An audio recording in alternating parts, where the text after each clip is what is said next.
Welcome back to Aspire Nursing Academy. Today, we begin Chapter 1 of Behavioral Sciences, titled Introduction to Behavioral Sciences and Its Importance in Health. Without wasting any time, let's start the video.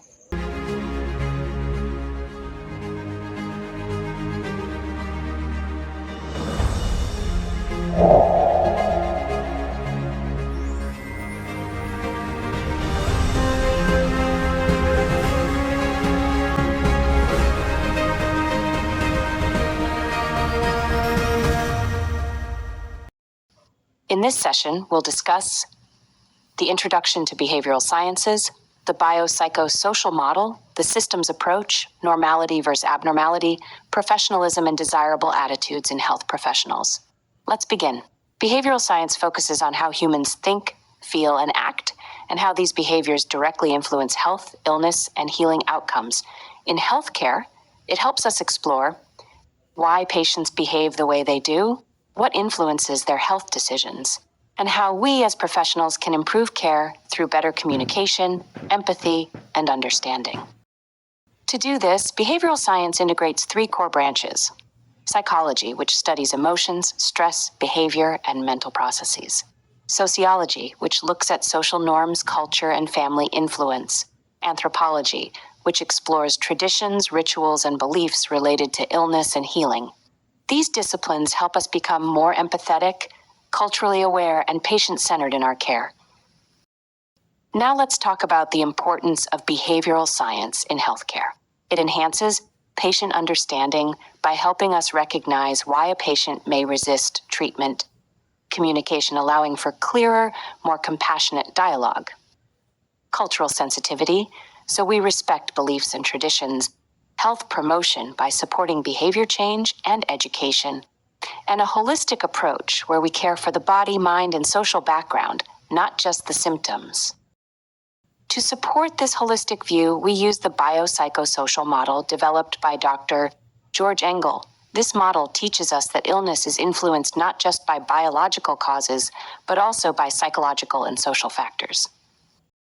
Let's look at an example. A patient with high blood pressure may have a biological cause like genetics, a psychological factor such as chronic stress, a social issue like poor diet due to poverty.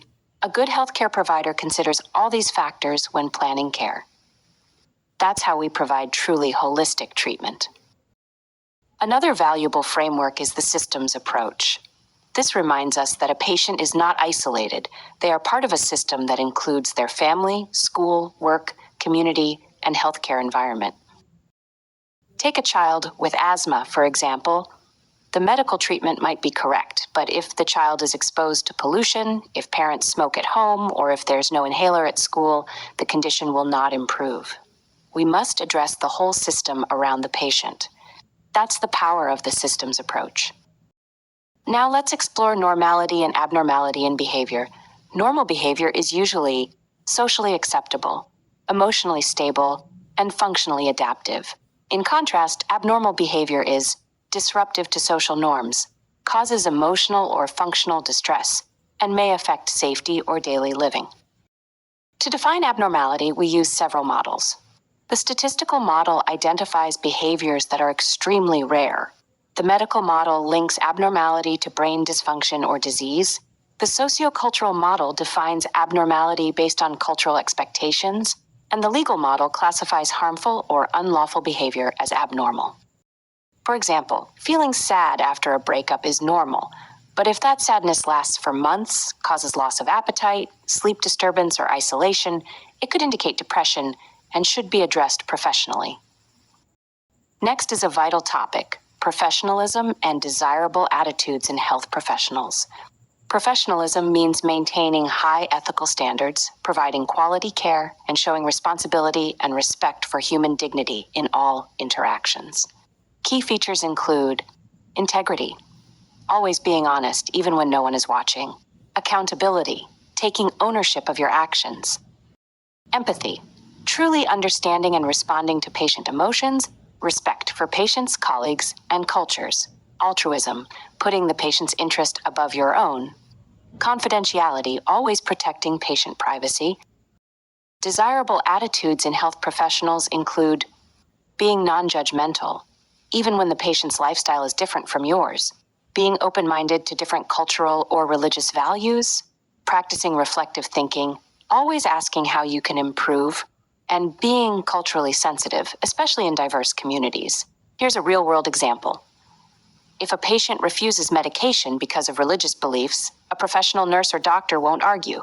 Instead, they will listen, respect their decision, and try to offer an alternative that aligns with both medical care and the patient's values. And that brings us to the end of Chapter 1, Introduction to Behavioral Sciences and Its Importance in Health.